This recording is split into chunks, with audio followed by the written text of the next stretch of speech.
আসসালামু আলাইকুম। বাচ্চার কাছে কিচেন থেকে আজকে আমি আপনাদেরকে দেখাবো একটি ভিন্ন স্বাদের চিকেন কারি। এই চিকেন কারিতে বাটার এবং নারিকেল থাকবে। প্রথমে আমি একটি প্যানে বাটার দিয়ে গলিয়ে গরম মশলা দিলাম, দারচিনি, এলাচি, লবঙ্গ, গোলমরিচ দিয়ে ভালো করে ভেজে নিচ্ছি যতক্ষণে স্মেল না বের হয়।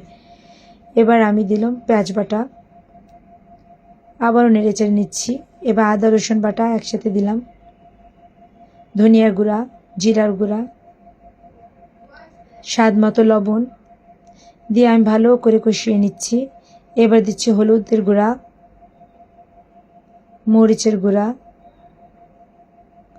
দিয়ে আবারও দেখুন নেড়ে চেড়ে ভালো করে কষিয়ে নেব। কষানোর উপরে কিন্তু কারিটা অনেক সময় ডিপেন্ড করে, যত কষানো হয় কারি কিন্তু ততই মজা হয়।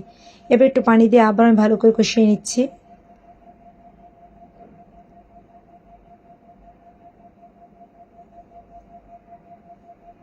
এবার আমি চিকেন দিচ্ছি।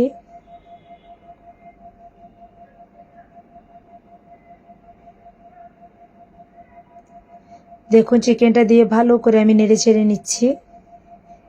এখানে আমি তেমন পানি অ্যাড করব না, কেননা এই চিকেন থেকে পর্যাপ্ত পানি ছাড়বে। এবার আমি ঢেকে দিলাম। দেখুন কত পানি ছেড়েছে চিকেন থেকে, আর এই পানিতেই চিকেনটা সেদ্ধ হয়ে যাবে।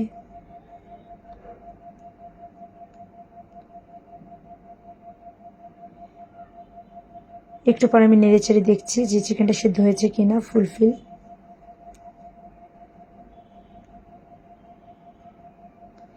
এবার আমি দিয়ে দিলাম নারিকেলের দুধ, দিয়ে ভালো করে নেড়ে চেড়ে নিচ্ছি। দেখুন কত সুন্দর কালার এসেছে।